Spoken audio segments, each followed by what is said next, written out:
जय श्री हरि। श्रीमद्भागवत महापुराणम दशमः स्कंधः अथ तृतीयोऽध्यायः।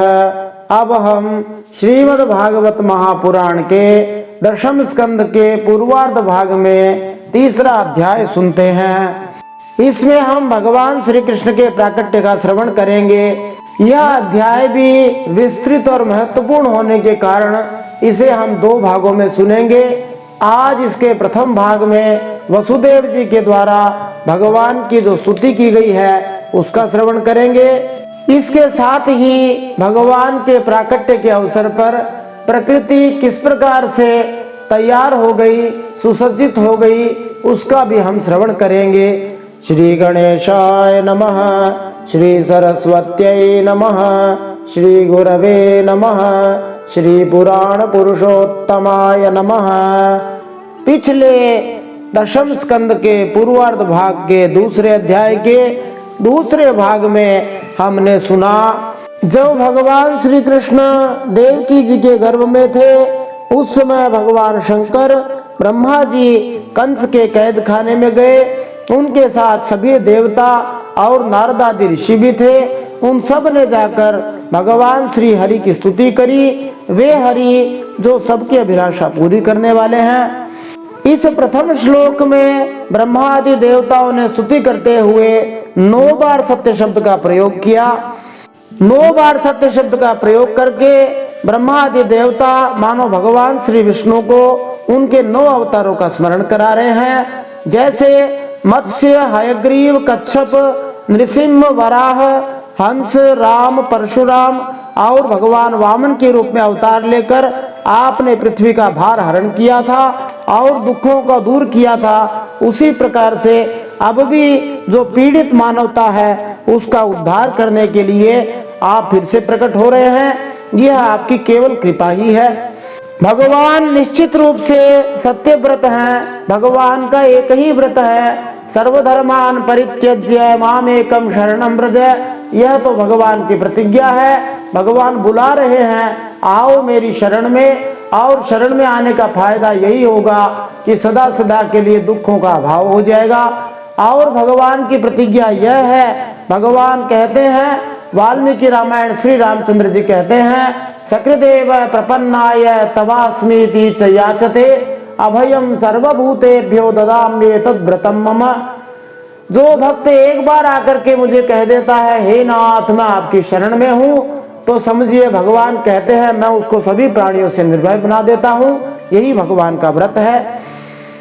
ब्रह्मा जी भगवान को सत्यपरायण कह रहे हैं। श्रीमद् भागवत का आरंभ भी सत्यम परम धीमहि प्रथम स्कंद प्रथम अध्याय प्रथम श्लोक से होता है और श्रीमद् भागवत का अवसान भी 12वें स्कंद 13वें अध्याय में सत्यम परम धीमहि इसी से होता है, जो यह बताता है कि परम सत्य भगवान ही हैं। वे त्रिकाल सत्य हैं, भूत वर्तमान भविष्य सदा रहने वाले हैं। बार बार सत्य कह के मानो ब्रह्मा जी यही कह रहे हैं, जो कुछ है आप ही हैं। भगवान शंकर गोस्वामी तुलसीदास जी की श्री रामचरितमानस में कहते हैं, उमा कहूँ मैं अनुभव अपना, सत हरि भजन जगत सब सपना। तो सत्य क्या है? तो हरि भजन ही सत्य है। इसीलिए ब्रह्मा जी आदि देवता सभी मनुष्यों को बार बार सत्य शब्द का एक प्रकार से बोध प्रदान करने के लिए सत्य शब्द का प्रयोग कर रहे हैं। वे मानो कहना चाह रहे हैं कि वास्तविक सत्य तो श्री भगवान ही हैं। फिर ब्रह्मा जी एक सुंदर रूपक के द्वारा संसार को समझाने का प्रयास करते हैं। यद्यपि वे कर तो भगवान की स्तुति रहे हैं परंतु समझा हम ही लोगों को रहे हैं। ब्रह्मा जी कहते हैं, संसार एक विचित्र सनातन वृक्ष है। इस संसार में लोग गिनती के पीछे ही पड़े हुए हैं। पैसों की गिनती करो, संपत्ति की गिनती करो। उसी प्रकार ब्रह्मा जी मानो वास्तविक संख्या बताते हुए कहते हैं, इस संसार में एक क्या है? तो कहते हैं एक प्रकृति है। इस प्रकृति को कोई कोई परमात्मा भी कह देते हैं, कोई कोई परमात्मा की दासी भी कह देते हैं। इस संसार में 2 की संख्या है, वे सुख और दुख के भोग हैं। यही इस पेड़ के फल हैं। इस पेड़ की 3 जड़ें बताई जाती हैं। सत्वगुण, रजोगुण और तमोगुण प्रधान मनुष्य होते हैं। वे ही इस संसार में 3 प्रकार की जड़ें हैं, 3 प्रकार के लोग पाए जाते हैं। सत्वगुण वाले भगवान का भजन करते हैं, सात्विक भाव में रहते हैं, इसलिए उच्च लोकों को प्राप्त करते हैं। श्रीमद् भगवद गीता में भगवान यही कहते हैं, ऊर्ध्वम गच्छन्ति सत्वस्थाः मध्ये तिष्ठन्ति राजसाः। राजस लोग मध्य में रहते हैं अर्थात भूमि लोक पे रहते हैं। अधो गच्छन्ति तामसाः, तामसी लोग अधोलोक को जाते हैं। श्रीमद् भगवद गीता 14वां अध्याय 18वां श्लोक। इस संसार में 4 चीजें क्या हैं? तो धर्म, अर्थ, काम, मोक्ष, ये 4 पुरुषार्थ ही 4 रस हैं। मनुष्य का जीवन इन्हीं चारों के बीच में रहना चाहिए। वर्तमान परिस्थिति में केवल अर्थ और काम के पीछे सारी दुनिया पड़ी हुई है। आरंभिक धर्म, अंतिम लक्ष्य मोक्ष को भूलते जा रहे हैं। इस संसार को जानने के लिए 5 साधन भगवान ने हमें दिए हैं। कान, चमड़ी, आंख, जीभ और नाक, इनके द्वारा संसार की सभी चीजों को जाना जाता है। इस संसार के 6 स्वभाव भी हैं। वे स्वभाव है, इस संसार में प्रत्येक वस्तु पैदा होती है, माने बनती है, फिर वो कुछ समय तक रहती है, फिर बढ़ती हुई दिखती है, बाद में धीरे धीरे बदलने लग जाती है। जैसे कोई व्यक्ति एकदम छोटा सा जन्म लेता है और इतना बड़ा हो जाता है, बाद में भी वह स्थायी नहीं रहता, वह वस्तु घटती जाती है, घटते घटते अंत में नष्ट हो जाती है। ये संसार का स्वभाव है। Everything changes with due course of time. हर चीज संसार में बदलती रहती है, यहाँ स्थायी कुछ भी नहीं है। इस संसार में 7 चीजें हैं जिनको 7 धातुएं कहा जाता है। मनुष्य के शरीर में ये 7 धातुएं हुआ करती हैं, जिनसे मनुष्य का शरीर ठीक प्रकार से रहता है। इन 7 धातुओं का संतुलन मनुष्य को स्वस्थ रखता है। ये 7 धातुएं हैं रस, रुधिर माने खून, मांस, मेद, अस्थि, मज्जा और शुक्र। इस संसार की 8 शाखाएं हैं। भगवान श्री कृष्ण ने श्रीमद् भगवद गीता 7वें अध्याय 4थे श्लोक में कहा है, भूमिरापो नलो वायु खम मनो बुद्धिरेव च अहंकार इतीयम में भिन्ना प्रकृतिरष्टधा। 5 महाभूत, क्षितिजल पावक गगन समीर, मन बुद्धि अहंकार, ये 8 जो है इसकी शाखाएं हैं। इसी को भगवान ने प्रकृति भी कहा है। इस संसार में मनुष्यों के शरीर में जो 9 द्वार हैं, वे ही इसके 9 खड्डे हैं, 9 खोडर हैं। इस संसार में 10 चीजें क्या हैं? तो 10 प्रकार की प्राणवायु ही 10 चीजें हैं। प्राण, अपान, व्यान, उदान, समान, ये मुख्य वायु है। कहीं कहीं इन्हीं के दूसरे नाम दिए गए हैं, नाग, कूर्म, कृकल, देवदत्त और धनंजय। अब इस संसार को यदि फिर से समझे तो इस संसार वृक्ष में एक वृक्ष की प्रकृति एक होती है, उस वृक्ष में फल लगते हैं। इस संसार में 2 प्रकार के फल आते हैं। किसी भी वृक्ष में एक ही प्रकार का फल आता है, परंतु संसार में 2 प्रकार के फल आते हैं। जैसे पेड़ की जड़ें होती हैं बहुत सारी, परंतु इस संसार की 3 जड़ें हैं, सत्व, रज और तम। जैसे पेड़ के अंदर रस होता है, वही फल में परिवर्तित होता है। उस पेड़ की 4 रस बताए गए हैं संसार में, धर्म, अर्थ, काम और मोक्ष। उस पेड़ को, संसार को जानने के 5 प्रकार बताए, फिर उस पेड़ के 6 स्वभाव बताए, फिर उस पेड़ की जो छाल है वह 7 धातुओं से बनी है। पेड़ में जैसे शाखाएं होती है, उसी प्रकार हमारे जीवन में भी शाखाएं हैं। पेड़ में जैसे खड्डे होते हैं, वैसे ही मनुष्य शरीर में 9 खड्डे हैं। पेड़ में जैसे पत्ते होते हैं, वैसे ही हमारे प्राण ही समझो हमारे पत्ते हैं। इस संसार रूप वृक्ष पर 2 पक्षी भी रहते हैं, जीव और ईश्वर। यद्यपि जीव पराधीन है, ईश्वर स्वाधीन है।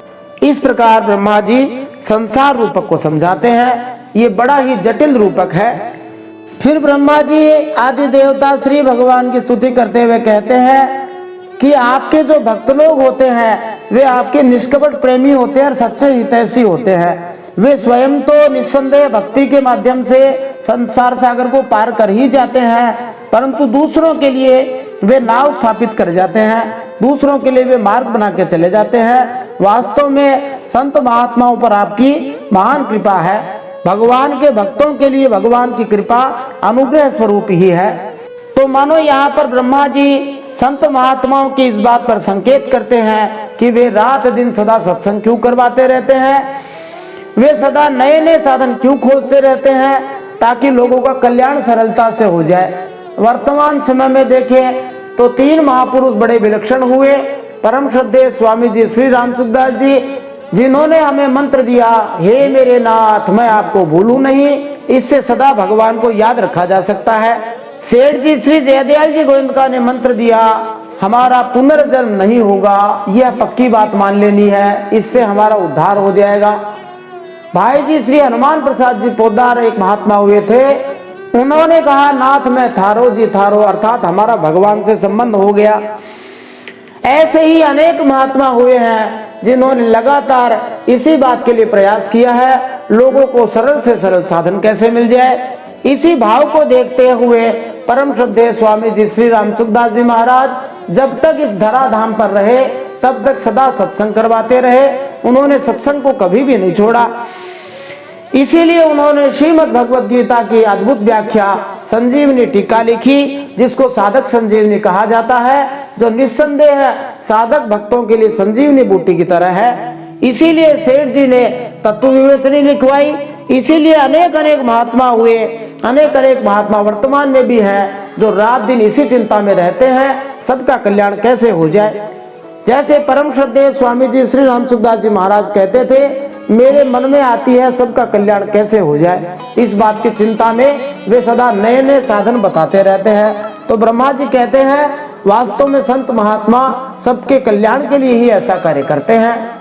फिर ब्रह्मा जी कहते हैं, जो लोग आपकी शरण में नहीं जाते हैं, आपके प्रति भक्ति भाव नहीं रखते हैं, बुद्धि शुद्ध नहीं है, ऐसे लोग अपने आप को मुक्त भले ही मान ले, परंतु वे झूठ मूठ में ही मुक्त मानते हैं।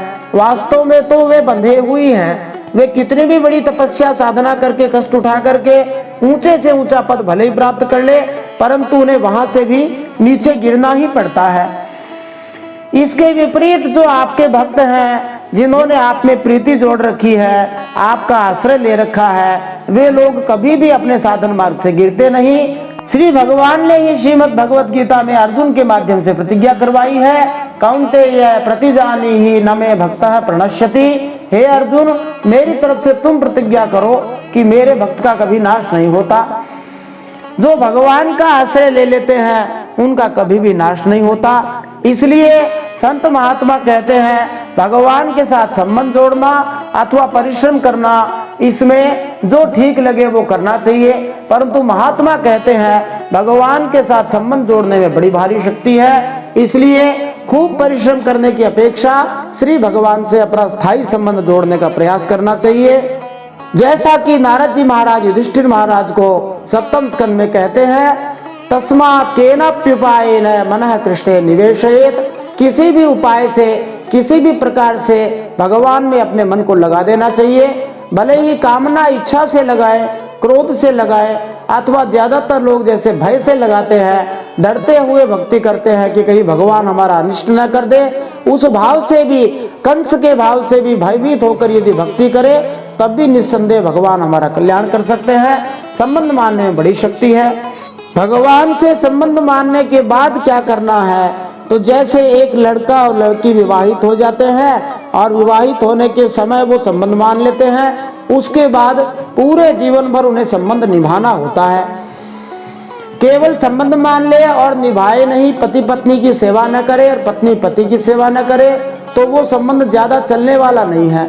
इसलिए जब हमने कह दिया, नाथ मैं थारो जी थारो, हे नाथ मैं आपका हूँ, अब उसके बाद हमें इसकी किस्तें भरवानी पड़ेगी।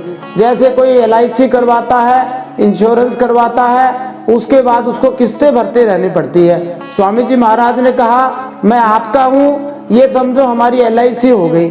भगवान कहते योगक्षेमम वहाम्यहम्, यही LIC का वाक्य है कि भगवान कहते जो मेरा भक्त हो गया, मैं उसका योग और क्षेम दोनों वहन करता हूँ। लेकिन कब? जब हम लगातार अपनी किस्तें जमा करवाते रहेंगे। यदि किस्तें ड्यू होती रहेंगी, नहीं जमा करवाएंगे, तो पॉलिसी बंद हो जाएगी।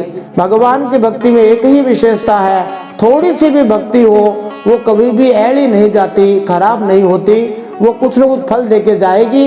परंतु यदि समय पर किस्तें जमा करवाएंगे, उसका बड़ा लाभ होगा।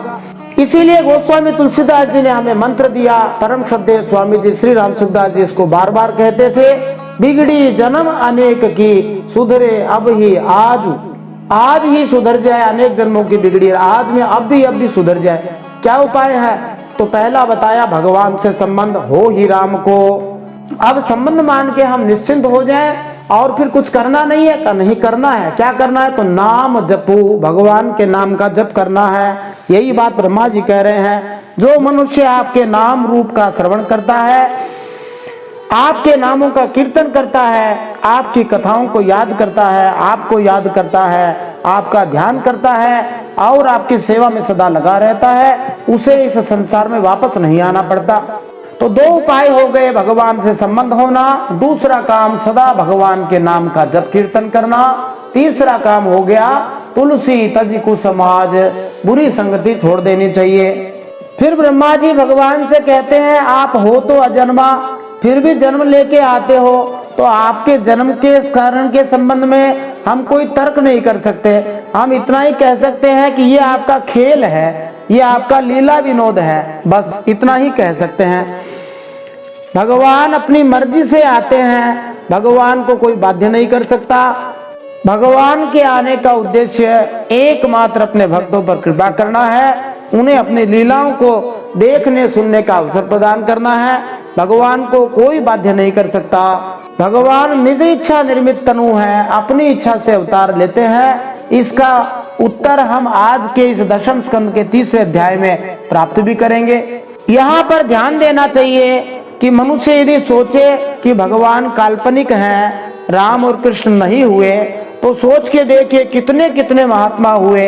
जैसे श्रीधर स्वामी जी ने भागवतम के टीका लिखी, रूप गोस्वामी, सनातन गोस्वामी, वीर राघव, विजय ध्वज, वल्लभाचार्य, सूरदास जी, तुलसीदास जी, मीराबाई, ऐसे कितने सारे महात्मा पहले हुए। वर्तमान समय में थोड़े समय पहले ही श्री राम सुखदास जी महाराज, सेठ जी जयदयाल जी गोविंद का, हनुमान प्रसाद जी पोद्दार, पूज्य शरणानंद जी महाराज, श्री राधा बाबा, इसके अलावा इस्कॉन के संस्थापक श्री प्रभुपाद जी, ऐसे कितने कितने महात्मा हुए और कितने कितने महात्मा वर्तमान में हैं जो वृंदावन में, अयोध्या में, ऐसे ऐसे क्षेत्रों में रहते हैं, जगह जगह जाकर के भगवान की भक्ति का प्रचार करते हैं, एक पैसा भी नहीं लेते।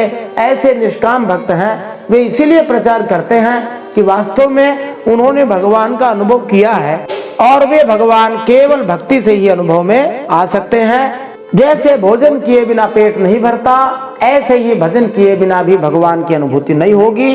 गोस्वामी तुलसीदास जी ने तो एक ही उपाय बताया है, मन कर्म वचन छाड़ चतुराई। मन कर्म वचन से चतुराई छोड़कर यदि कोई भगवान का भजन करे, जैसा कि गोस्वामी जी ने कहा, भजत कृपा करी हई रघुराई, भजन करते ही इंस्टेंटली, तुरंत ही श्री भगवान कृपा करते हैं। ब्रह्मा आदि देवता अपनी स्तुति का अवसान करते हुए देवकी जी को संबोधित करके कहते हैं, ये बड़े सौभाग्य की बात है कि श्री भगवान आपके गर्भ से प्रकट हो रहे हैं। अब आप कंस से बिल्कुल मत डरिए, अब ये थोड़े दिनों का ही मेहमान है, अब ये अपनी जाति के बजा रहा है। ऐसा करके सभी देवता अपने अपने धाम को चले गए। अब हम श्रीमद् भागवत महापुराण के दशम स्कंद के 3रे अध्याय के भगवान श्री कृष्ण के प्राकट्य के प्रथम भाग को सुनते हुए इन प्रश्नों के उत्तर प्राप्त कर सकते हैं। श्री भगवान के प्राकट्य के अवसर पर ब्रह्मांड किस प्रकार शुभ सगुनों से भर गया? श्री भगवान निज इच्छा निर्मित तनु है या कर्माधीन है? ये एक महत्वपूर्ण प्रश्न है। श्री भगवान भाद्रपद मास अष्टमी तिथि को ही क्यों प्रकट हुए थे? श्री भगवान के प्राकट्य के समय के बारे में भी विशेष बात हम जानेंगे। एक और महत्वपूर्ण प्रश्न है, श्री भगवान जन्म लेते हैं अथवा प्रकट होते हैं? साधारणतया लोग समझते हैं भगवान जन्म लेते हैं, लेकिन क्या ये सही है? अवतार शब्द का क्या अर्थ होता है, इसको भी हम जानेंगे। अद्भुत बालक भगवान श्री कृष्ण वसुदेव जी के सामने प्रकट हुए। बालक भगवान श्री कृष्ण को देखकर वसुदेव जी को असीम आश्चर्य क्यों हुआ? हमारी सभी प्रकार की सहायता, सभी प्रकार के कार्य श्री भगवान द्वारा ही होते हैं, कैसे? आइए इन सब प्रश्नों के उत्तर आज के इस दशम स्कंद के 3रे अध्याय के प्रथम भाग को सुनते हुए प्राप्त करते हैं। जय श्री हरि। नारायणं नमस्कृत्य नरं चैव नरोत्तमं देवीं सरस्वतीं व्यासं ततो जयमुदीरयेत्। भगवान श्री नर नारायण को प्रणाम करते हुए श्री गणेश जी महाराज, माता सरस्वती, वेद व्यास भगवान को प्रणाम करते हुए, हृदयाराध्य श्री हरि चरणों में प्रणाम करते हुए, भगवत स्वरूप श्रीमद् भागवत को प्रणाम करते हुए, श्री सुखदेव जी और परीक्षित महाराज को प्रणाम करते हुए, अनंत कोटि सब संत महात्माओं वैष्णवों को प्रणाम करते हुए, भगवान श्री कृष्ण को प्रणाम करते हुए, अब हम श्रीमद् भागवत महापुराण के 10वें स्कंद के पूर्वार्ध में तीसरा अध्याय सुनते हैं, जिसमें हम चिर प्रतीक्षित भगवान श्री कृष्ण के प्राकट्य लीला का श्रवण करेंगे। श्रीमद् भागवत महापुराणम 10वां स्कंधः पूर्वार्धः अथ तृतीयोऽध्यायः। श्री शुक उवाच अथ सर्वगुणोपेतः कालः परमशोभनः यर्येवा जनजनमर्क्षं शांतार्क्षग्रहतारकम।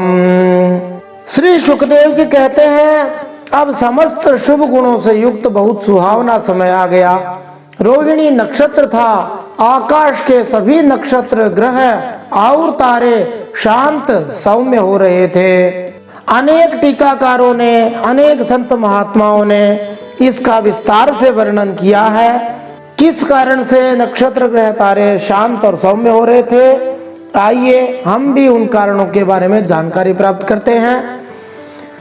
जैसे अंतःकरण अर्थात मन आदि शुद्ध होने पर उसमें श्री भगवान का प्राकट्य होता है, श्री कृष्ण अवतार के अवसर पर भी ठीक वैसे ही समष्टि की शुद्धि का वर्णन किया गया है। इसमें काल, दिशा, पृथ्वी, जल, अग्नि, वायु, आकाश, मन और आत्मा, ये 9 द्रव्य कहलाते हैं। इनका अलग अलग नामों लेख करके साधक के लिए एक अत्यंत उपयोगी साधन पद्धति की ओर संकेत किया गया है कि किस प्रकार हम प्रत्येक वस्तु को देखकर श्री भगवान में अपना मन लगा सके। सबसे पहले काल प्रसन्न हो गया। काल माने समय। भगवान काल से परे हैं।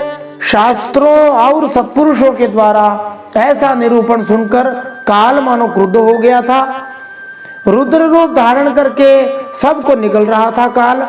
आज जब उस काल को मालूम हुआ कि स्वयं परिपूर्णतम पुरुषोत्तम भगवान श्री कृष्ण मेरे अंदर अवतीर्ण हो रहे हैं, तब वह आनंद से भर गया और समस्त सद्गुणों को धारण करके तथा सुहावना बनकर प्रकट हो गया।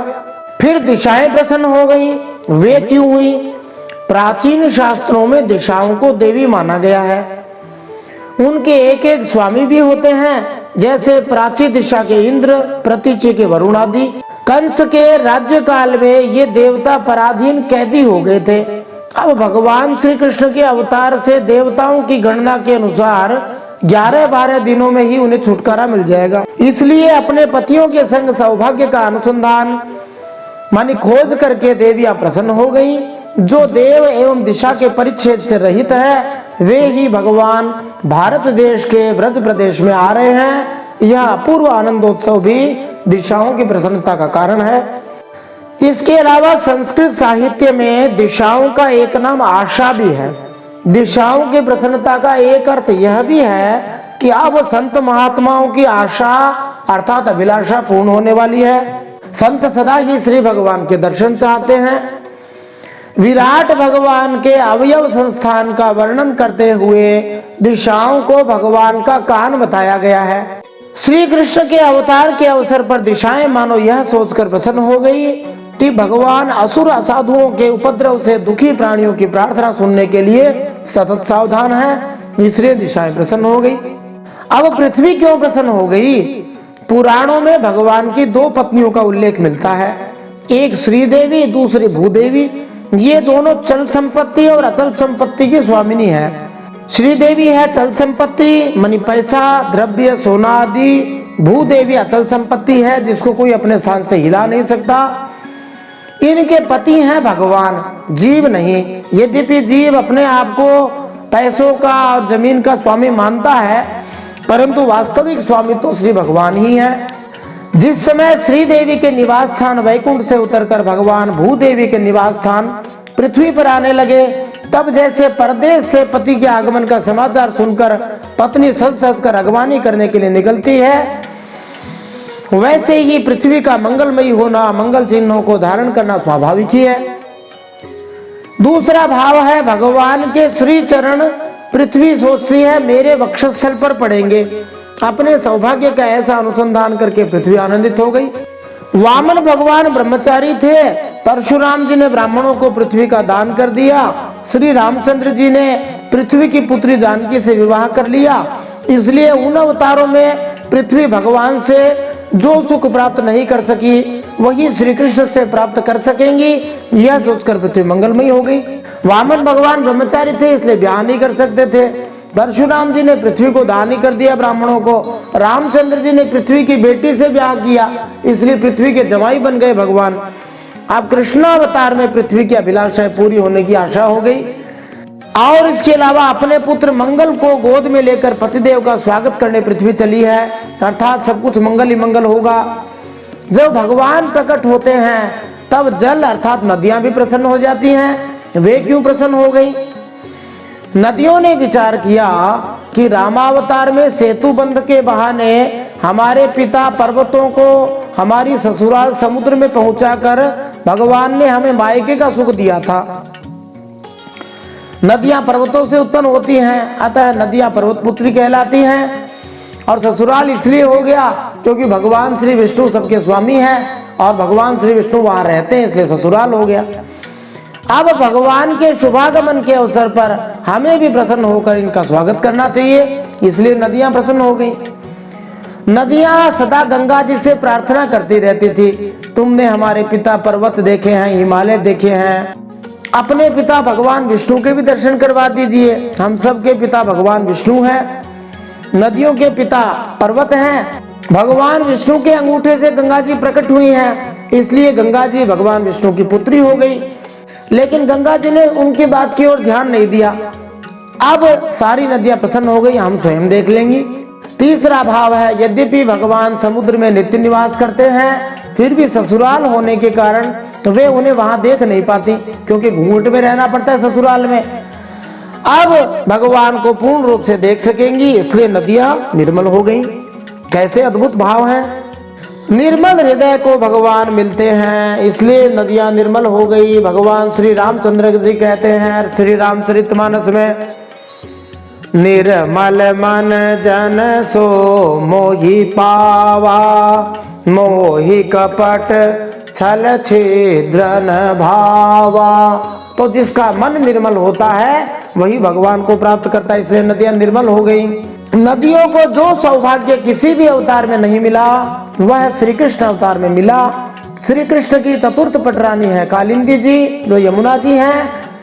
अवतार लेते ही यमुना जी के तट पर जाना, ग्वाल बाल एवं गोपियों के साथ जल क्रीड़ा करना, उन्हें अपनी पटरानी बनाना, इन सब बातों को सोचकर नदियां आनंद से भर गईं। इसके अलावा रदमणि तालाब आदि भी प्रसन्न हो गए। कालिय दमन करके कालिय देह का शोधन, ग्वाल बालों और अक्रूर को ब्रह्मरथ में ही अपने स्वरूप के दर्शन आदि स्वयं संबंधी लीलाओं का अनुसंधान करके रद देह सरोवर थे, उन्होंने कमल के बहाने अपने प्रफुल्लित हृदय को ही श्री कृष्ण के प्रति अर्पित कर दिया। उन्होंने कहा, प्रभु भले ही हमें लोग जड़ समझा करें, आप हमें कभी स्वीकार करेंगे। इस भावी सौभाग्य के अनुसंधान से हम सहृदय हो रहे हैं। यहाँ तक कि अग्नि जो सदा ही तीव्र रहती है, वह भी शांत हो गई। अग्नि ने सोचा, इस अवतार में भगवान श्री कृष्ण ने व्योमासुर, तृणावर्त, कालिय नाग के दमन से आकाश, वायु और जल की शुद्धि की है, मृद भक्षण करके पृथ्वी की शुद्धि कर दी और अग्निपान से अग्नि की शुद्धि कर दी। भगवान श्री कृष्ण 2 बार अग्नि को अपने मुंह में धारण करते हैं। इस भावी सुख को ध्यान में रखकर ही अग्निदेव प्रसन्न हो गए। देवताओं के लिए यज्ञ भाग आदि बंद हो जाने के कारण अग्निदेव भी भूखे ही थे। अब श्री कृष्ण अवतार से अपने भोजन मिलने की आशा से अग्निदेव प्रसन्न होकर जल उठे। अब वायु भी प्रसन्न हो गई। वो कैसे हुई भला? उदार शिरोमणि भगवान श्री कृष्ण के जन्म के अवसर पर वायु ने सुख लुटाना प्रारंभ कर दिया, क्योंकि समानशील से ही मित्रता होती है। जैसे स्वामी के सामने सेवक प्रजा अपने गुण प्रकट करके उसे प्रसन्न करती है, वैसे ही वायु भगवान के सामने अपने गुण प्रकट करने लगी। आनंद कंद श्री कृष्ण चंद्र के मुखार बिंद पर जब श्रम से उत्पन्न पसीने की बूंदें आएंगी, तब वायु सोचती है कि मैं अपनी ठंडी ठंडी हवा से उन्हें सुखा दूंगी, और सेवा का अभ्यास शुरू कर दिया। ठंडी ठंडी हवा बहने लगी। यदि मनुष्य को भगवान के चरणारविंद के दर्शन की लालसा हो तो उसे विश्व की सेवा ही करनी चाहिए। मानो यह उपदेश करता हुआ वायु सबकी सेवा करने लगा। श्री राम जी के अवतार में वायु पुत्र हनुमान जी महाराज ने भगवान की सेवा की, इससे वायु कृतार्थ हो गई है। परंतु इस अवतार में वायु को स्वयं ही सेवा कर लेनी चाहिए। इस विचार से वायु लोगों को सुख पहुंचाने लगा। संपूर्ण विश्व के प्राण वायु ने संपूर्ण विश्व की ओर से भगवान के स्वागत समारोह में प्रतिनिधित्व किया, इसलिए वायु प्रसन्न हो गई। अब आकाश भी प्रसन्न हो गया। आकाश की एकता, आधारता, विशालता और समता की उपमा तो सदा से ही भगवान के साथ दी जाती है, परंतु अब आकाश की झूठी नीलिमा भी भगवान के अंग से उपमा देने से चरितार्थ हो जाएगी। यद्यपि आकाश का रंग नीला होता नहीं है, दिखाई देता है, इसलिए झूठी नीलिमा है, फिर भी भगवान के तुलना करने के कारण भगवान को गगन सदृशम कहा जाता है। इसलिए आकाश ने मानो आनंद उत्सव मनाने के लिए नीले चंदोए में हीरो के समान तारों की झालरें लटका ली हैं। स्वामी के शुभागमन के अवसर पर जैसे सेवक स्वच्छ वेशभूषा धारण करते हैं और शांत हो जाते हैं, वैसे ही आकाश के सब नक्षत्र, ग्रह, तारे शांत एवं निर्मल हो गए। वक्रता, अतिचार और युद्ध छोड़कर श्री कृष्ण का स्वागत करने लगे। अब नक्षत्र भी प्रसन्न हो गए। भगवान श्री कृष्ण ने सोचा, मैं देवकी के गर्भ से जन्म ले रहा हूं, तो रोहिणी के संतोष के लिए कम से कम रोहिणी नक्षत्र में जन्म तो लेना ही चाहिए, क्योंकि रोहिणी भगवान बलराम जी की माता थी। अथवा चंद्रवंश में जन्म ले रहा हूं, चंद्रमा की सबसे प्यारी पत्नी रोहिणी है, इसी में जन्म लेना ठीक रहेगा। यह सोचकर भगवान ने रोहिणी नक्षत्र में जन्म लिया। रोहिणी नक्षत्र ही नहीं, सारे नक्षत्र भगवान के प्राकट्य के समय शुभ हो गए। रोहिणी नक्षत्र का ज्योतिष फल भी प्रधान था, क्योंकि यह नक्षत्र अत्यंत शुभ माना जाता है। रोहिणी नक्षत्र प्रत्यक्ष ब्रह्मा जी के अधीन है और ब्रह्मा जी श्री विष्णु से उत्पन्न है। रोहिणी अजन्मा श्री विष्णु भगवान के जन्म के समय प्रकट होता है। ज्योतिष के अनुसार नक्षत्रों की स्थिति के अलावा विभिन्न ग्रहों की विभिन्न स्थितियों के कारण शुभ तथा अशुभ क्षण होते हैं। भगवान श्री कृष्ण के जन्म के समय सारे ग्रह मंडलों का अपने आप ऐसा तालमेल बैठा कि सब कुछ शुभ बन गया। उस समय पूर्व, पश्चिम, उत्तर, दक्षिण सभी दिशाओं में शांति तथा संपन्नता का वातावरण था। आकाश में शुभ नक्षत्र दिख रहे थे। पृथ्वी पर सारे नगर, ग्राम, चरागाह, हर प्राणी के मन के भीतर सौभाग्य के लक्षण प्रकट हो रहे थे। भगवान के प्राकट्य के समय मन भी प्रसन्न हो गया। योगी लोग मन का निरोध करते हैं, मुमुक्षु लोग निर्विषय करते हैं, जिज्ञासु लोग मन का बाध करते हैं। तत्वज्ञों ने तो मन का सत्यानाश ही कर दिया। भगवान के अवतार का समय जानकर मन ने सोचा, अब तो मैं अपनी पत्नी, इंद्रियां और विषय, बाल बच्चे सबके साथ भगवान के साथ खेलूंगा। निरोध मानी रोकना और बाध से पिंड छूटा, इसी से मन प्रसन्न हो गया। और निर्मल को ही भगवान मिलते हैं, इसलिए मन निर्मल हो गया। भगवान ने तो साफ कहा है, निर्मल मन जान सो मही पावा, इसलिए मन प्रसन्न हो गया।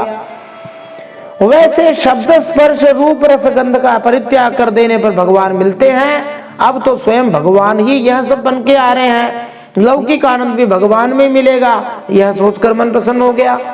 वसुदेव के मन में निवास करके ये ही भगवान प्रकट हो रहे हैं, वह हमारी ही जाति का है, यह सोचकर मन प्रसन्न हो गया।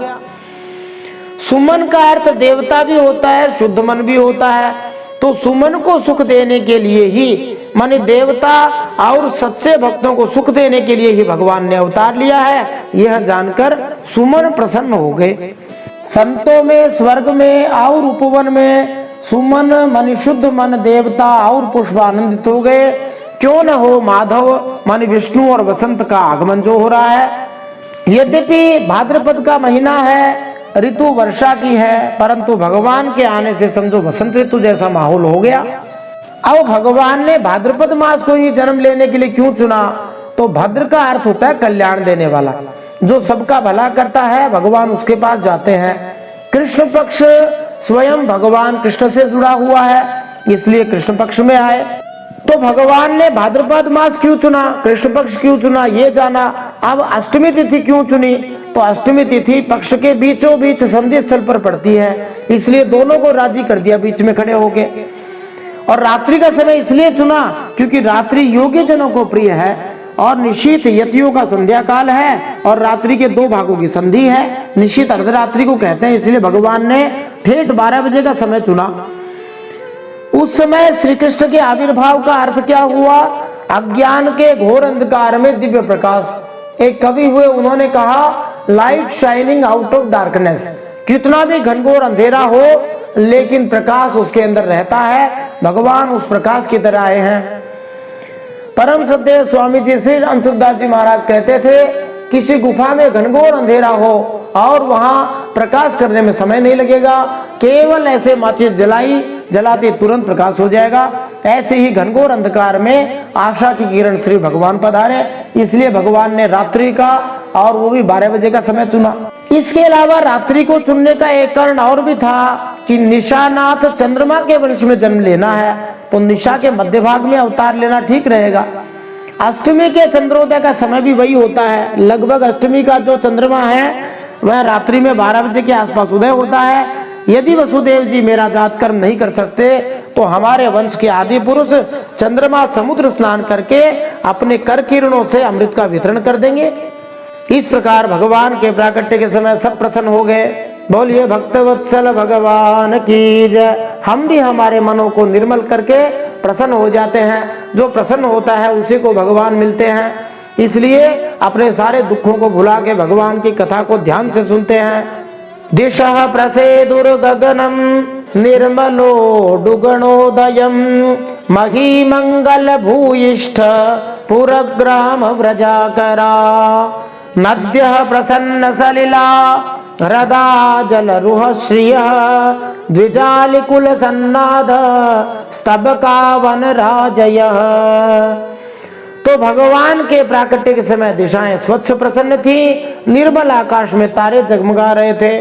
पृथ्वी के बड़े बड़े नगर, छोटे छोटे गांव, अहीरों की बस्तियां, हीरे आदि की खानें मंगलमय हो रही थी। नदियों का जल निर्मल हो गया था। रात्रि के समय सरोवरों में कमल खिल गए थे। वन में वृक्षों की पंक्तियां रंग बिरंगे फूलों के गुच्छों से लद गई थी। कहीं पक्षी चहक रहे थे तो कहीं भंवरे गुनगुना रहे थे। ववौ वायुः सुख स्पर्शः पुण्य गंधवः शुचिः अग्नयश्च द्विजातीनां शान्तास्तत्र समिन्धत मनांस्यासन् प्रसन्नानि साधूनाम् असुरद्रुहाम् जायमाने जने तस्मिन् नेदुर्दुन्दुभयो दिवि। उस समय परम पवित्र शीतल सुगंध मंद वायु अपने स्पर्श से लोगों को सुखदान करती हुई बह रही थी। ब्राह्मणों के अग्निहोत्र की कभी न बुझने वाली अग्नियां जो कंस के अत्याचार से बुझ गई थी, वे इस समय अपने आप जल उठी। संत पुरुष पहले से ही चाहते थे कि असुरों की बढ़ती न होने पाए, तब उनका मन सहसा प्रसन्नता से भर गया। जिस समय भगवान के आविर्भाव का अवसर आया, स्वर्ग में देवताओं की दुंदुभियां अपने आप बज उठी।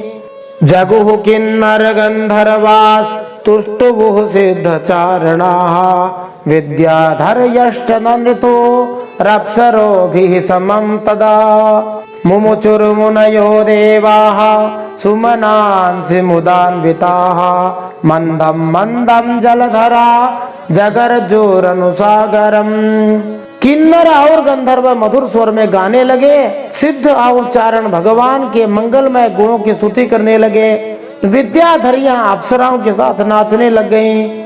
बड़े बड़े देवता ऋषि मुनि आनंद से भरकर फूलों की वर्षा करने लगे। ऋषि लोग भला पुष्पों की वर्षा क्यों करने लगे? तो कहते हैं ऋषि मुनि और देवता जब अपने सुमन की माने अच्छे मन की वर्षा करने के लिए मथुरा की ओर भागे, तब उनका आनंद भी पीछे रह गया, उनके पीछे पीछे आनंद दौड़ने लग गया। उन्होंने अपने निरोध माने रोकना और बाध संबंधी सारे विचार छोड़कर मन को श्री कृष्ण की ओर जाने के लिए मुक्त कर दिया, उन पर मानो न्योछावर कर दिया। इसीलिए बड़े बड़े देवता ऋषि मुनि आनंद से भरकर फूलों की वर्षा करने लग गए। मानो जल से भरे हुए बादल समुद्र के पास जाकर धीरे धीरे गर्जना करने लग गए। मेघ समुद्र के पास जाकर मंद मंद गर्जना करते हुए कहते, अरे जलनिधे समुद्र महाराज, ये तुम्हारे उपदेश मनी पास आने का ही फल है। हमारे पास पानी ही पानी हो गया है। अब ऐसा उपदेश करो जैसे तुम्हारे भीतर भगवान रहते हैं ना, वैसे ही हमारे भीतर भी भगवान रहे। बादल समुद्र के पास जाते और कहते, समुद्र तुम्हारे हृदय में भगवान रहते हैं, हमें भी भगवान का दर्शन प्यार प्राप्त करवा दो। समुद्र उन्हें थोड़ा सा जल देकर कह देता, अपनी उत्ताल तरंगों से ढकेल देता, जाओ अभी विश्व की सेवा करके अपने अंतःकरण को शुद्ध करो, तब भगवान के दर्शन होंगे। स्वयं भगवान मेघश्याम बनकर समुद्र से बाहर व्रज में आ रहे हैं। हम धूप में उन पर छाया करेंगे, अपनी भुइयां बरसाकर जीवन न्योछावर करेंगे, श्री भगवान की बांसुरी के स्वर पर ताल देंगे। अपने इस सौभाग्य का अनुसंधान करके बादल समुद्र के पास पहुंचे और मंद मंद गर्जना करने लगे। मंद मंद इसलिए कि यह ध्वनि प्यारे श्री कृष्ण के कानों तक न पहुंच जाए, कहीं श्री कृष्ण डर जाए। निशीथे तमोद्भूते जायमाने जनार्दने देवक्यां देवरूपिण्यां विष्णु सर्वगुहाशयः आविरासीद् यथा प्राच्यां दिशीन्दोरिव पुष्कलः। जन्म मृत्यु के चक्र से छुड़ाने वाले जनार्दन के अवतार का समय था निशीत काल। चारों ओर अंधकार का साम्राज्य था। उसी समय सबके हृदय में विराजमान भगवान श्री विष्णु देवरूपिणी देवकी के गर्भ से प्रकट हुए। जैसे पूर्व दिशा में 16 कलाओं से पूर्ण चंद्रमा का उदय हो गया हो। भगवान श्री कृष्ण के पिता, उनकी माता, उनके गोप मित्र, गायें सभी भगवान श्री कृष्ण के अंश हैं, जैसा कि ब्रह्म विमोहन लीला में बतलाया जाएगा। जब ब्रह्मा जी ने भगवान श्री कृष्ण की सर्वश्रेष्ठता की परीक्षा करने के लिए भगवान श्री कृष्ण के संगियों का हरण कर लिया, तो श्री भगवान ने अनेक ग्वालों तथा बछड़ों के रूप में अपना ही विस्तार कर लिया था। श्री ब्रह्मा जी ने देखा कि ये सभी विष्णु मूर्तियां हैं, देवकी भी भगवान श्री कृष्ण की अंश हैं। इसीलिए इस श्लोक में कहा गया है, देवक्याम देवरूपिण्याम विष्णु सर्वगुहाशयः। जब इस तरह का वातावरण बन गया तो प्रत्येक जीव के हृदय में निवास करने वाले भगवान श्री विष्णु अंधेरी रात में देवी स्वरूपा देवकी के समक्ष प्रकट हो गए। बोलिए भक्तवत्सल भगवान की जय। उस समय भगवान श्री विष्णु के प्राकट्य की उपमा पूर्वी अंतरिक्ष में पूर्ण चंद्रमा के उदय होने से दी जा सकती है। यहाँ आक्षेप किया जा सकता है, भगवान श्री कृष्ण तो कृष्ण पक्ष की अष्टमी के दिन प्रकट हुए थे, तो फिर पूर्ण चंद्रोदय कैसे हो गया? उत्तर यह होगा कि भगवान श्री कृष्ण चंद्रवंश में प्रकट हुए थे। अतः भले ही उस रात चंद्रमा पूरा न हो, किंतु श्री भगवान जिस कुल में प्रकट हुए उसमें चंद्रमा साक्षात मूल पुरुष हैं। अतः चंद्रमा बहुत प्रसन्न था और कृष्ण कृपा से वह पूर्ण रूप में प्रकट भी हो सका। पूर्ण पुरुषोत्तम भगवान का स्वागत करने के लिए कृष्ण पक्ष का चंद्र हर्ष के मारे पूरा चंद्र बन गया। जिन्हें यह पूरी तरह समझ नहीं है कि श्री भगवान का प्राकट्य होना तथा उनका अंतर्धान होना दोनों ही दिव्य होते हैं, वे कभी कभी आश्चर्यचकित रह जाते हैं कि पूर्ण पुरुषोत्तम भगवान भला सामान्य बालक की तरह जन्म कैसे ले सकते हैं।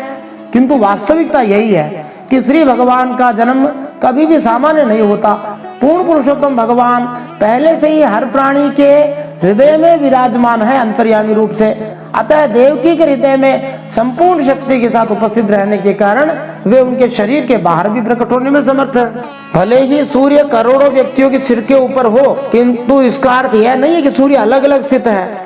इसी तरह अचिंत्य शक्तियों के कारण भगवान भले ही हर एक के हृदय में विराजमान हो, किंतु वे अलग नहीं है। एकत्व मनुपश्यतः ईशोपनिषद वे एक ही है। श्री भगवान एक हैं, किंतु वे अपनी अचिंत्य शक्ति के द्वारा हर प्राणी के हृदय में प्रकट होते हैं। इस तरह श्री भगवान देवकी के हृदय में रहते हुए भी उनके पुत्र रूप में प्रकट हुए। इसीलिए विष्णु पुराण के अनुसार, जैसा कि वैष्णव दर्शनी में उद्धृत किया गया है, श्री भगवान सूर्य के समान प्रकट हुए। ब्रह्म संहिता इसकी पुष्टि करती है कि भगवान प्रत्येक परमाणु के भीतर भी स्थित है अंडांतरस्थ परमाणु चयांतरस्थम। वे भगवान मथुरा वैकुंठ में हृदय के भीतर भी स्थित हैं। अतः हमें यह स्पष्ट समझना चाहिए कि देवकी के हृदय या गर्भ में सामान्य बालक की तरह भगवान नहीं रहे थे, न ही वे मनुष्य शिशु की तरह उत्पन्न हुए। यद्यपि कंस जैसे असुरों को मोहित करने के लिए ऐसा करते हुए प्रतीत भले ही हुए। असुरगण व्यर्थ ही सोचते हैं कि भगवान श्री कृष्ण ने सामान्य बालक की तरह जन्म लिया, सामान्य व्यक्ति की भांति संसार से चले गए, माने कुछ लोग तो कहते मर गए। जो लोग पूर्ण पुरुषोत्तम भगवान के ज्ञान से युक्त हैं, वे ऐसी आसुरी धारणाओं को स्वीकार नहीं करते। भगवान तो अजोपि सन नव्य आत्मा भूतानाम ईश्वरोपि सन। भगवत गीता 4 अध्याय 6 श्लोक। परम श्रद्धेय स्वामी जी महाराज नित्य पठनीय 5 श्लोकों में सबसे पहले यही बोलते थे, अजोपि सन नव्य आत्मा। गीता जी के 5 श्लोक कम से कम याद होने चाहिए। उनमें एक श्लोक ये है, भगवान अज अर्थात अजन्मा है, वे सबके परम नियंता हैं, फिर भी वे देवकी के पुत्र रूप में प्रकट हुए। श्री भगवान के आविर्भाव की विशिष्ट महत्ता को समझते हुए श्री भगवान को कभी भी सामान्य बालक की तरह जन्म लेते नहीं मानना चाहिए। अब वंशस्थ छंद में कहते हैं भगवान किस प्रकार से वहां प्रकट हुए थे देवकी और वसुदेव जी के सामने। तमद्भुतं बालकमम्बुजे क्षणं चतुर्भुजं शङ्खगदायुधायुधम् श्रीवत्सलक्ष्मं गलशोभिकौस्तुभम्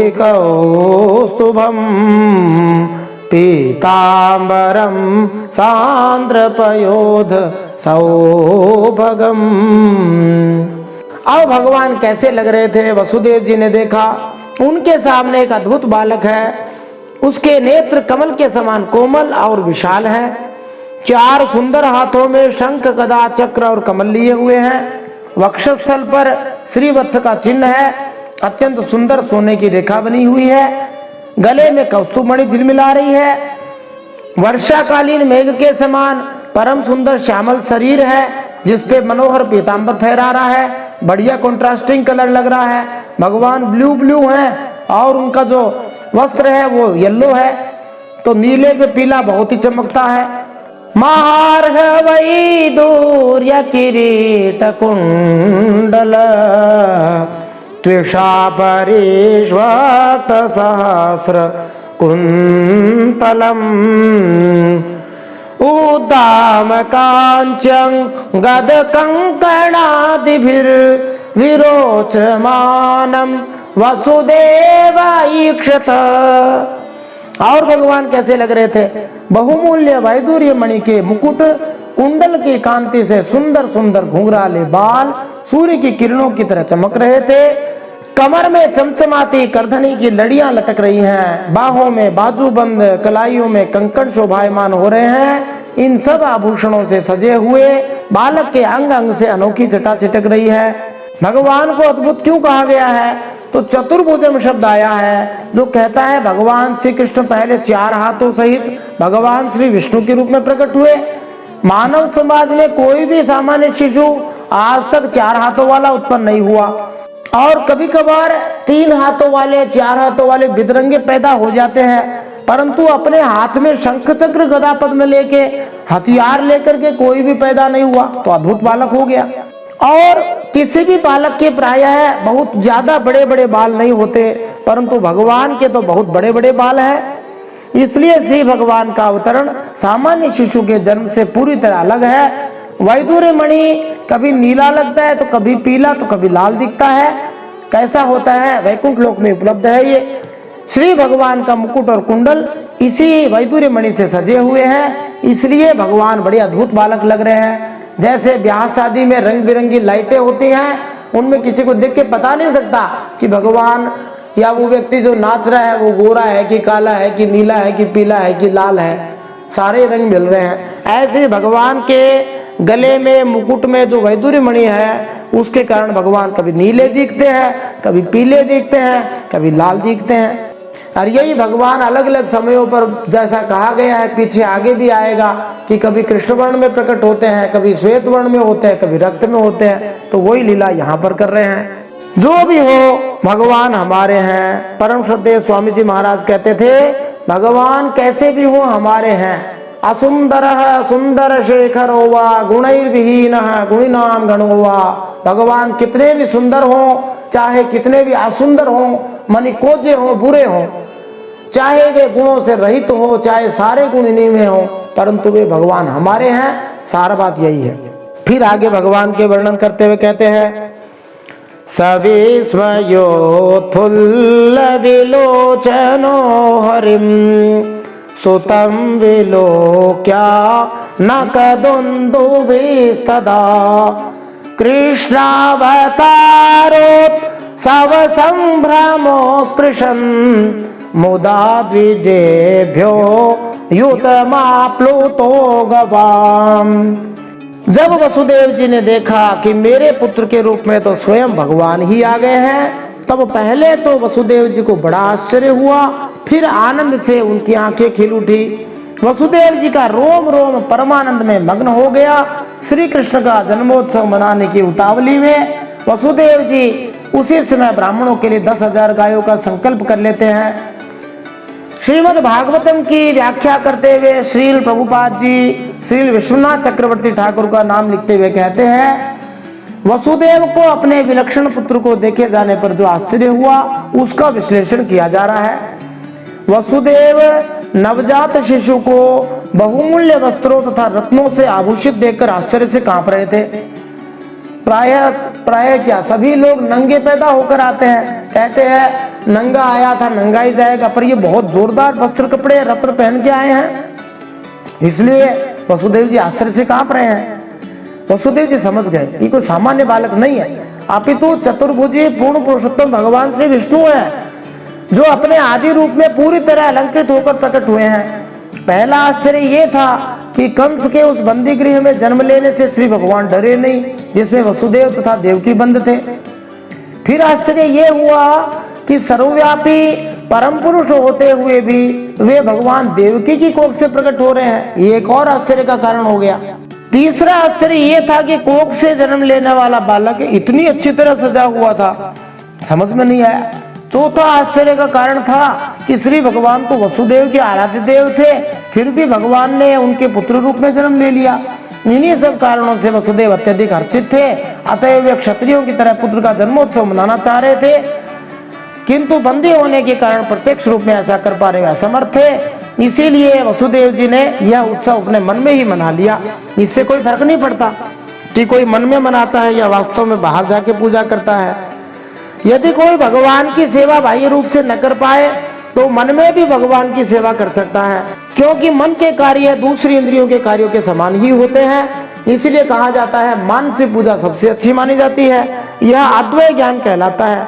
लोग सामान्यतया पुत्र जन्म पर कर्मकांडी उत्सव मनाते हैं, तो फिर वसुदेव ऐसा उत्सव क्यों नहीं मना सकते जी, जबकि श्री भगवान ही उनके पुत्र रूप में प्रकट हो गए। कैसी अद्भुत कथा है भगवान की। अथैनमस्तौदवधार्य पूरुषं परं नतांगः कृतधिः कृतांजलिः स्वरोचिषाभा रथसूतिका गृहं विरोचयन्तं गतभिः प्रभाववेत्। भगवान श्री कृष्ण अपने अंग कांति से उस सूतिका गृह को अर्थात जेल को जगमग कर रहे थे। जब वसुदेव जी को यह निश्चय हो गया कि ये तो परम पुरुष परमात्मा ही है, तो भगवान का प्रभाव जान लेने से उनका सारा भय जाता रहा। अपनी बुद्धि स्थिर करके वसुदेव जी भगवान के चरणों में अपना सिर झुकाकर हाथ जोड़कर उनकी स्तुति करने लगे। इतने महान आश्चर्य से चकित वसुदेव ने अब अपना ध्यान पूर्ण पुरुषोत्तम भगवान पर एकाग्र कर लिया। वे श्री भगवान के प्रभाव को समझकर निर्भय हो गए, क्योंकि वे जान गए कि श्री भगवान उनकी रक्षा के लिए प्रकट हुए हैं। इसलिए गत भी ही वसुदेव जी के लिए प्रयोग किया है। क्यों? क्योंकि प्रभावित हो गए, भगवान के प्रभाव को जान गए। यह जानकर कि साक्षात भगवान उपस्थित हैं, उन्होंने इस प्रकार यथोचित रूप में भगवान की स्तुति करी। श्री वसुदेव उवाच विदितोऽसि भवान् साक्षात् पुरुषः प्रकृतेः परः केवलानुभवानंद स्वरूपः सर्वबुद्धिदृक् स एव स्वप्रकृत्येदं सृष्ट्वाग्रे त्रिगुणात्मकं तदनु त्वं यः प्रविष्टः प्रविष्ट इव भाव्यसे। वसुदेव जी ने कहा, मैं समझ गया, आप प्रकृति से अतीत साक्षात पुरुषोत्तम है। आपका स्वरूप है केवल अनुभव और केवल आनंद। आप समस्त बुद्धियों के एकमात्र साक्षी हैं। वसुदेव जी के हृदय के भीतर अपने बेटे के प्रति स्नेह और श्री भगवान के दिव्य प्रकृति का ज्ञान दोनों जागृत हो गए। प्रारंभ में तो वसुदेव जी ने सोचा ऐसे सुंदर बालक ने जन्म लिया है, किंतु अब कंस आएगा और उसे मारेगा।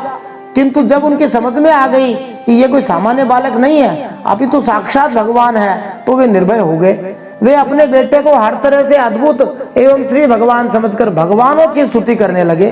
कंस के उत्पीड़नों से निर्भीक होकर वसुदेव जी ने एक ही समय उस बालक को स्नेह का पात्र तथा स्तुति द्वारा पूजा का पत्र स्वीकार कर लिया।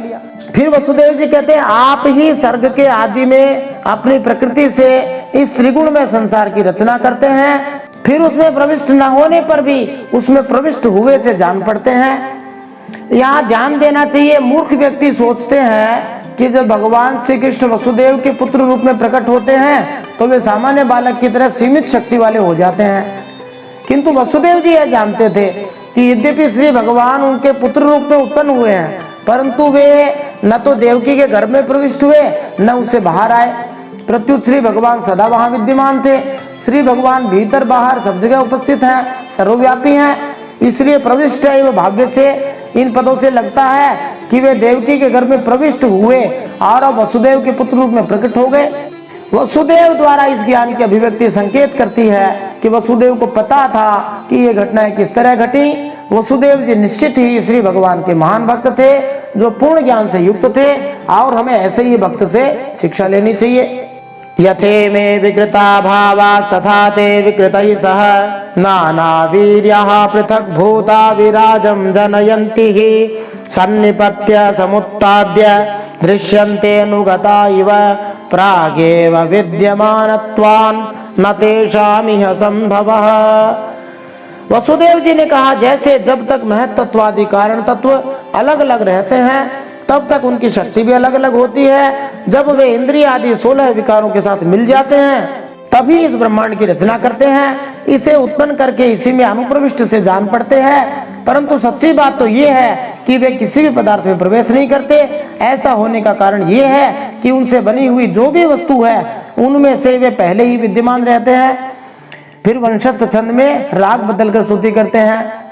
एवं भवान् बोध्यनुमेय लक्षणैर् ग्राह्यैर्गुणैः सन्नपि तद्गुणाग्रह अनावृतत्वात् बहिरन्तरं न ते सर्वस्य सर्वात् मन आत्मवस्तुनः। वसुदेव जी कहते हैं, ठीक वैसे ही बुद्धि के द्वारा केवल गुणों के लक्षणों का अनुमान किया जाता है। इंद्रियों के द्वारा केवल गुणमय विषयों का ये ग्रहण होता है। यद्यपि आप उनमें रहते हैं फिर भी उन गुणों के ग्रहण से आपका ग्रहण नहीं होता। इसका कारण ये है कि आप सब कुछ है, सबके अंतर्यामी हैं, परमार्थ सत्य और आत्मस्वरूप हैं। गुणों का आवरण आपको ढक नहीं सकता, इसलिए आप में न बाहर है न भीतर है। फिर आप किसमें तो प्रवेश करेंगे। इसलिए प्रवेश न करने पर भी आप प्रवेश किए हुए के समान दिखते हैं। य आत्मनो दृश्य गुणेषु सन्निधि व्यवस्यते स्व व्यतिरेकतो बुधः विनानुवादं न च तन्मनीषितं साम्यज्ञतस्य तमुपाददतु मान्। वसुदेव जी स्तुति करते हुए कहते हैं, जो अपने इन अदृश्य गुणों को अपने से अलग मानकर सत्य समझता है वह अज्ञानी है, क्योंकि विचार करने पर यह शरीर, घर आदि वाग विलास के सिवा कुछ भी सिद्ध नहीं होते। विचार के द्वारा जिस वस्तु का अस्तित्व सिद्ध नहीं होता बल्कि जो बाधित हो जाती है उसको सत्य मानने वाला मनुष्य बुद्धिमान कैसे हो सकता है। त्वत्तोस्य जन्म स्थिति संयमान विभो वदन्त्यनिहाद गुणाद विक्रियात् त्वईश्वरे ब्रह्मणि नो विरुध्यते त्वदाश्रयत्वादुपचर्यते गुणैः। हे प्रभु, कहते हैं कि आप स्वयं समस्त क्रियाओं, गुणों और विकारों से रहित हैं, फिर भी इस जगत की सृष्टि, स्थिति और प्रलय आपसे ही होते हैं। यह बात परम ऐश्वर्यशाली परब्रह्म परमात्मा आपके लिए असंगत नहीं है, क्योंकि तीनों गुणों के आश्रय आप ही हैं। इसलिए उन गुणों के कार्य आदि का आप में ही आरोप किया जाता है। जब स्वामी एक स्थान पर बैठा रहता है, उनके नौकर विभिन्न कार्य करते रहते हैं, तो वे जो भी काम करते हैं वह अंततः स्वामी का कार्य ही होता है, यद्यपि वह कुछ भी नहीं करता। श्री भगवान की शक्तियां असंख्य हैं, अतः सारी घटनाएं सुचारू रूप से घटती रहती हैं। भगवान स्थिर हैं, इस भौतिक जगत में किसी भी वस्तु के प्रत्यक्ष करता नहीं है। यही भाव इसका निकलता है। सत्वं त्रिलोक स्थितये स्वमायया बिभर्षि शुक्लं खलु वर्णमात्मनः सर्गाय रक्तं रजसोपबृंहितं कृष्णं च वर्णं तमसा जनात्यये। वसुदेव जी ने श्री भगवान से प्रार्थना करी कि हे प्रभु, आप शुक्लम कहलाते हैं। शुक्लम अथवा श्वेत परम सत्य का प्रतीक है, क्योंकि यह भौतिक गुणों से अप्रभावित रहता है। कभी हे प्रभु, आप रजह प्रधान रक्तवर्णम कहलाते हैं, क्योंकि वे भगवान सृष्टि के रजोगुण के द्योतक हैं। तमोगुण अंधकार शिव जी के अधिकार में है, क्योंकि वे विश्व का संहार करते हैं। इस संसार की सृष्टि, संहार और पालन आपकी शक्तियों द्वारा संचालित है, किंतु आप इन गुणों से सदा अप्रभावित रहते हैं। जैसा कि वेदों में इसकी पुष्टि की गई है, हरिर्हि निर्गुण है साक्षात पूर्ण पुरुषोत्तम भगवान श्री विष्णु सारे भौतिक गुणों से मुक्त होते हैं। यह भी कहा जाता है कि श्री भगवान के शरीर में रजो तथा तमोगुण नहीं पाए जाते हैं। हमें अपनी इंद्रियों के अनुभव के संदर्भ में इस श्लोक में उल्लिखित तीन रंग शुक्ल, रक्त तथा कृष्ण शब्द का शाब्दिक अर्थ नहीं ग्रहण करना चाहिए, अपितु ये सत्वगुण, रजोगुण अथवा तमोगुण का प्रतिनिधित्व करते हैं। कभी कभी हमें तमोगुणी बत्तख श्वेत दिखती है। बकांड न्याय के अनुसार मूर्ख बत्तख बैलों के अंडकोशों को लटकती मछलियां समझकर उसके पीछे दौड़ती है, ताकि जैसे ही वे गिरे उसी समय वह उन्हें पकड़ ले। इस तरह है एक बगुला सदा अंधकार में रहता है। यद्यपि वैदिक साहित्य के प्रणेता श्री व्यास जी श्याम रंग के थे, लेकिन इसका अर्थ यह नहीं कि वे तमोगुणी थे। वे तो प्रकृति के भौतिक गुणों के परे सत्व गुण के सर्वोच्च पद पर प्रतिष्ठित थे। कभी कभी ये रंग जो है शुक्ल, रक्त तथा पीता है, माने सफेद, लाल और पीला, ब्राह्मण, क्षत्रिय, वैश्य, शूद्र को भी बतलाने वाले होते हैं। श्री भगवान क्षीरोदक तथा विष्णु श्याम रंग के हैं, शिव जी श्वेत हैं, ब्रह्मा जी लाल रंग के हैं। किंतु श्री सनातन गोस्वामी ने वैष्णव तोषणी श्रीमद् भागवत की टीका है, उसमें लिखा है इन रंगों का प्रदर्शन इस तरह की अभिव्यक्ति के लिए नहीं होता। शुक्ल, रक्त तथा कृष्ण की सही समझ इस प्रकार है, श्री भगवान सदैव दिव्य है, किंतु सृष्टि करने के लिए वे ब्रह्मा का रक्त रंग धारण करते हैं। पुनः कभी कभी भगवान खुद भी हो जाते हैं। जैसा कि श्रीमद् भगवद गीता 16वें अध्याय 19वें श्लोक में श्री भगवान क्रोधित दिखाई देते हैं, जहाँ कहते हैं तान हम द्विषतः क्रूरान संसारेषु नराधमान। तो भगवान जो ईर्ष्यालु हैं, क्रूर हैं, उनके लिए वैसे ही हो जाते हैं। और भगवान जब क्रुद्ध होते हैं तो शिव जी का रूप भी ग्रहण कर लेते हैं। संक्षेप में कहें तो भगवान तीनों गुणों से परे हैं। हमें इंद्रियानुभूति के कारण अन्यथा सोचकर दिग्भ्रमित नहीं होना चाहिए। हमें महाजनों के माध्यम से श्री भगवान की स्थिति को समझना चाहिए। फिर आगे वसुदेव जी कहते हैं त्वमस्य लोकस्य विभोरिरक्षिषुर् गृहेऽवतीर्णोऽसि ममाखिलेश्वर राजन्य संज्ञा सुरकोटियूथपैर् निर्व्यूह्यमाना निहनिष्यसे च मोह। आप सर्वशक्तिमान हैं और सबके स्वामी भी हैं। इस संसार की रक्षा के लिए ही आपने मेरे घर अवतार लिया है। आजकल कोटि कोटि असुर सेनापतियों ने राजा का नाम धारण कर रखा है और अपने अधीन बड़ी बड़ी सेनाएं कर रखी हैं। आप उन सब का संहार करेंगे अयं त्वसभ्यस्तव जन्मनौ गृहे श्रुत्वा ग्रजास्ते न्यवधीत् सुरेश्वर सतेवतारं पुरुषैः समर्पितं श्रुत्वा धुनैवाभिसरत्युदायुध। हे देवताओं के भी आराध्य देव प्रभु, यह कंस बड़ा दुष्ट है। इसे जब मालूम हुआ कि आपका अवतार हमारे घर होने वाला है, तब उसने आपके भय से आपके बड़े भाइयों को मार डाला है। अभी कंस के दूत आपके अवतार का समाचार उसे सुनाएंगे और वह अभी अभी हाथ में शस्त्र लेकर दौड़ा आएगा। यहाँ पर कंस को असभ्य कहा गया है, जिसका अर्थ है जंगली या महाक्रूर, क्योंकि वह अपनी बहन की कई संतानों को मार चुका था। जब उसने यह भविष्यवाणी सुनी थी कि उसका वध देवकी के 8वें पुत्र द्वारा होगा, तो वह असभ्य पुरुष कंस तुरंत ही अपनी नवविवाहिता बहन को मार डालने के लिए तैयार हो गया था। असभ्य व्यक्ति अपनी इंद्रियों की तुष्टि के लिए कुछ भी कर सकता है। वह शिशुओं का, गायों का, ब्राह्मणों का, वृद्धों का, किसी का भी वध कर सकता है। उसे किसी पर दया नहीं आती। वैदिक सभ्यता के अनुसार यदि गायें, स्त्रियां, बच्चे, वृद्ध तथा ब्राह्मण दोषी भी हों तो उन्हें क्षमा कर दिया जाना चाहिए, किंतु असुरगण चूंकि असभ्य जन होते हैं, वे इसकी परवाह नहीं करते। वर्तमान में गायों का तथा बच्चों का वध बिना रोक टोक के चल रहा है, इसलिए ये सभ्यता रंच मात्र भी मानवीय नहीं है। गायों का पशुशाला में वध हो रहा है, बच्चों का गर्भ में ही हो रहा है, गर्भपात किया जा रहा है, और जो लोग इस निंदनीय सभ्यता का संचालन कर रहे हैं वे भी असुर हैं, असभ्य असुर हैं। भले ही मानव दिखाई दे, असुरों के कोई सींग नहीं हुआ करते थे। असुर भी अपने गुणों के कारण, कार्यों के कारण ही हुआ करते थे, अथवा समझो असुर अपने अवगुणों के कारण ही होते थे, और कोई भी मनुष्य अपने गुणों से देवता बन सकता है। अब देवकी जी ने भगवान की जो स्तुति की है उसका श्रवण हम अगले भाग में करेंगे।